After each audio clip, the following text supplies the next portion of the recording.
la vida en las profundidades de la Tierra.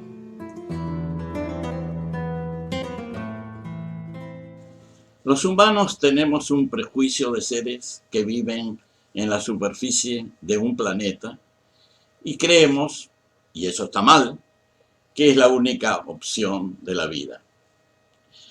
En el fondo de los océanos existen surgencias de gases que dan lugar al desarrollo de ecosistemas muy particulares que se suelen denominar ecosistemas hidrotermales submarinos. Estos sistemas están constituidos por complejas asociaciones biológicas cuyo funcionamiento es poco conocido. Muchos de estos ecosistemas se sitúan a gran profundidad, generalmente entre 1000 y 4000 metros, asentados a lo largo de las dorsales y en otras zonas volcánicas submarinas.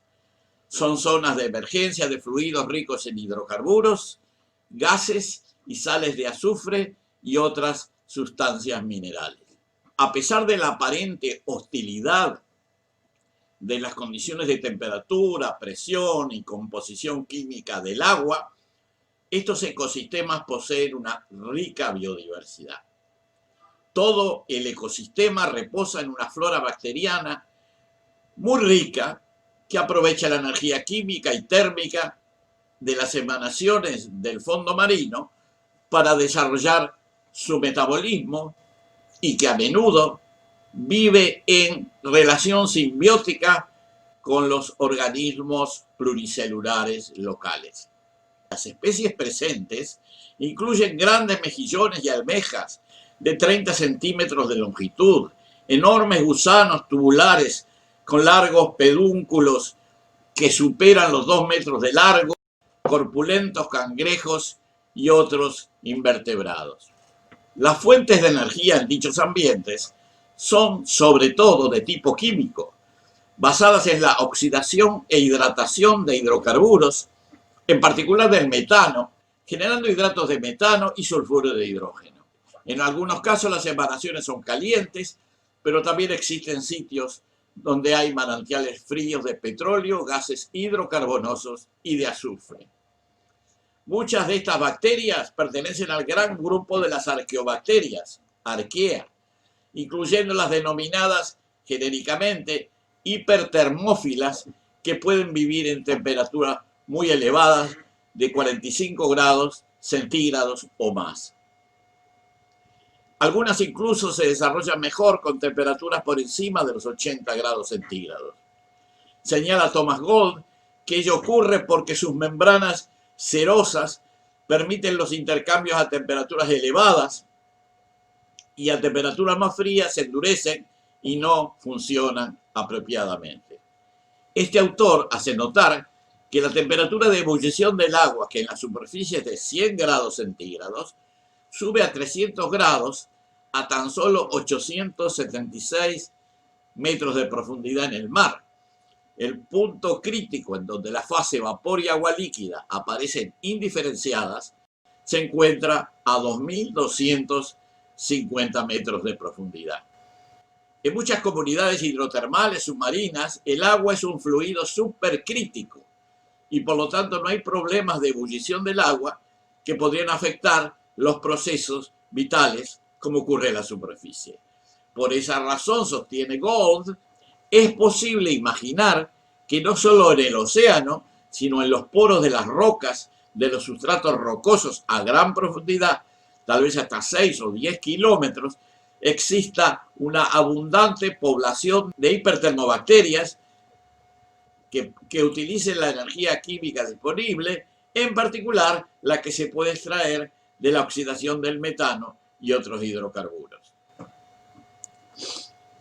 El metano, cuya surgencia está generalizada en muchos puntos activos del planeta, es un combustible biológico particularmente deseable en profundidad porque su densidad aumenta considerablemente.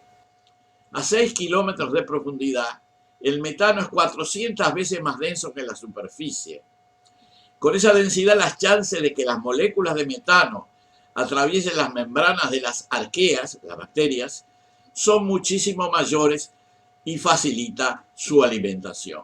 En la superficie, los consumidores de metano o metanótrofos son grupos poco comunes, porque el metano cerca de la superficie se oxida en dióxido de carbono y agua y por lo tanto no hay gran cantidad disponible. Sin embargo, en profundidad todo parece indicar, según Gold, que los metanótrofos son la base misma del sistema subterráneo. Este sistema biotérmico profundo es lo que Gold llama la biosfera profunda y caliente, the Deep Hot Biosphere. En muchas perforaciones se han detectado comunidades hipertermofílicas a gran profundidad.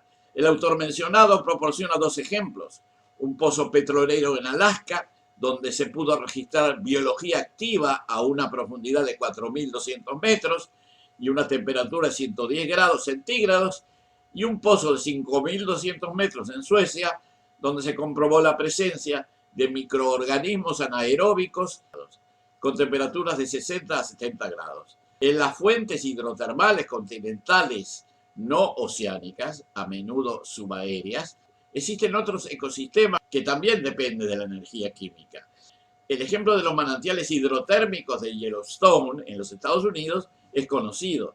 Las comunidades termofílicas de estos lagos termales fueron estudiadas detalladamente desde la década de 1960.